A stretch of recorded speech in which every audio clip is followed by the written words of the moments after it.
Coming up on Mountain News this morning, a post office heavily damaged by flooding in the summer finally reopens as our region continues to work toward getting back to normal. And a ministry prepares to send out a shipment of food and toys so families in our region can be fed and a bit more happy this Christmas season. Dedicated to Eastern and Southern Kentucky, this is WYMT Mountain News this morning. Good morning, I'm Olivia Calfee. The time is now 6:01, and let's check in with Brandon Robinson for a look at your forecast this morning. Brandon, we've been talking about this rain all morning.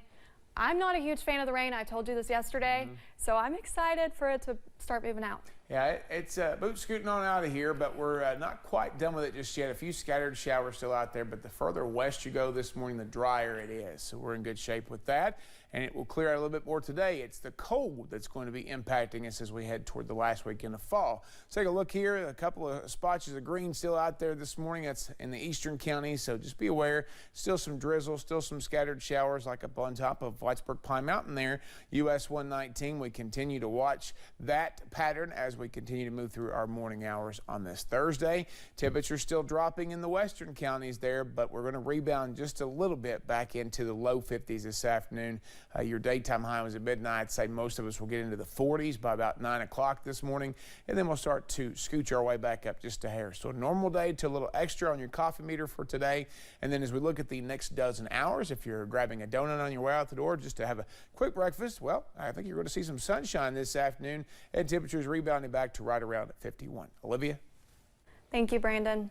Many of us may take having a local post office for granted. But for one Eastern Kentucky community, they now have that convenience of this public service for the first time in more than 4 months. WYMT's Alyssa Williams has the story. For several Eastern Kentuckians who were impacted by the flood, material losses were the least of their worries. What I hate about the flood, a lot of people lost their life. I lost a daughter-in-law myself, and it's something that we won't forget easily. It'll be in our minds and in our heart for a long time. But Knott Countyans like Bortis Sloan can have a greater sense of normalcy now that one Hindman staple is open once again. Seeing little things that, we're a small town, but sometimes you take for granted what you do have, and it's so nice to see that coming back. And the post office being back is kind of the heart and center of a lot of things, and it's wonderful. 4.5 months after the building was damaged by floodwater, the Hindman Post Office opened its doors on Wednesday. Made us have to go to Hazard to work, put a burden on us and the people. The people didn't have access to their mail, so they had to go all the way to Hazard, and we'd have to get up 5 o'clock in the morning, and go to work.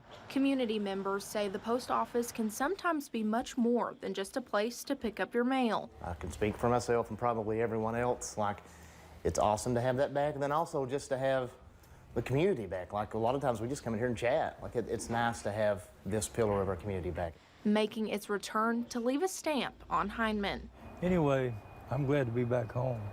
In Knott County, Alyssa Williams, WYMT Mountain News.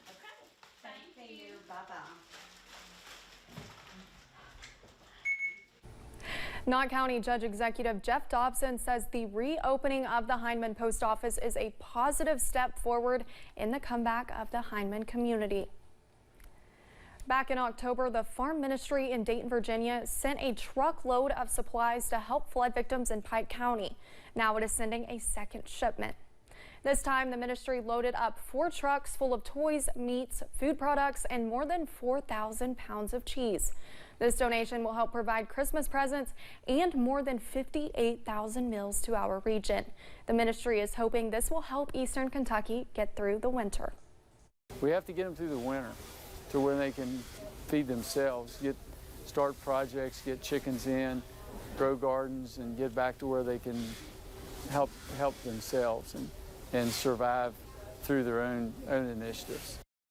The supplies will arrive Friday morning at a local food pantry where they will be able to help and serve more than 500 families in the community. For flood victims in our region, there are still many needs to be met. But one organization is doing its part to meet the basic need, providing warmth to students this winter. The Kentucky Association of School Administrators is leading a coat drive for flood victims. But as Amber Philpott explains, it still could use your help as we approach Christmas. When historic flooding hit this summer in eastern Kentucky, it was hard to think about what winter would bring for those impacted, but now it's upon us. It just spoke to my heart when one of our eastern Kentucky superintendents was like, you know, nobody's thinking about that.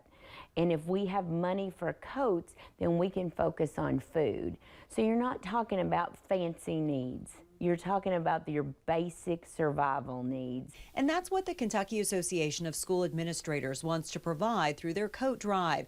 It put out a call to districts across the state to try and collect a new coat for children and staff in 30 schools across flood-ravaged eastern Kentucky. CASA Executive Director Rhonda Caldwell knows it is a tall order ahead of the holidays. If we put math to the numbers, 5,700 children directly impacted by the flood, not counting the adults. If you average on a $40 a coat per coat basis, it's about $226,000. Schools, though, know how to solve a good math problem, and Caldwell says they leaned into harnessing the power of school administrators like Jenny Lynn Hatter in Harrison County and the students there. Well, immediately our little junior beta club said, we can do hats and scarves. And so kids are great, kids are resilient, and they have ideas we've never thought of. The donations of coats and hoodies have been coming in from districts all over. When we have a crisis, a flood, a tornado, when we have something tragic or something good, we always look to our schools. Through a partnership with the Bluegrass Community Foundation, Kentucky native Chris Stapleton and his Outlaw State of Kind Hometown Fund sent in $100,000, a huge boost to an effort ahead of the holidays to provide the gift of warmth. To think about, we're going to be able to serve these needs in so many different ways, and there's still a need and it still can be met. And I think it's part Christmas magic. It really is. The coat drive was inspired by the Letcher County superintendent, who says getting items like coats allows them to focus on other essentials for their students. The Primary Care Centers of Eastern Kentucky has been working with resource centers from Knott, Perry, and Leslie counties, ensuring kids at every school in those 3 counties have presents to open on Christmas morning. And yesterday, various resource centers staff and school leaders picked up the gifts that were purchased and wrapped for their students. As our communities and families continue to recover from the flood, I know that the families will appreciate this so much. The gifts will be given to the parents so they can give the gifts to their kids on Christmas. Kentucky State Police Post 9 hosted its Shop with a Trooper event Wednesday morning, bringing smiles to faces by bringing students to Walmart. The event works with school resource offices around the Big Sandy region, pinpointing students who would benefit from a day of shopping with their local troopers. Trooper Michael Coleman says it is a way to show the human behind the badge while getting gifts under trees, and the community support makes it possible. Our fundraising events for Shop with the Trooper start just as early as January of next year to get ready for 2023. So if you'd like to make a donation or be involved in one of our fundraisers, just reach out to Kentucky State Police and see how you could help this program. Troopers say it is always a blessing to be able to provide a Christmas to remember to kids in the Post 9 area. Deputies with the Knox County Sheriff's Department held their annual Shop with the Sheriff event yesterday at the Barberville Walmart. Kids were able to buy clothes and toys before going to lunch and then heading over to a Fork Bank location to meet with Santa and get more presents. And the 2022 Pineville Shop with a Cop event took place Tuesday at the Middlesboro Walmart.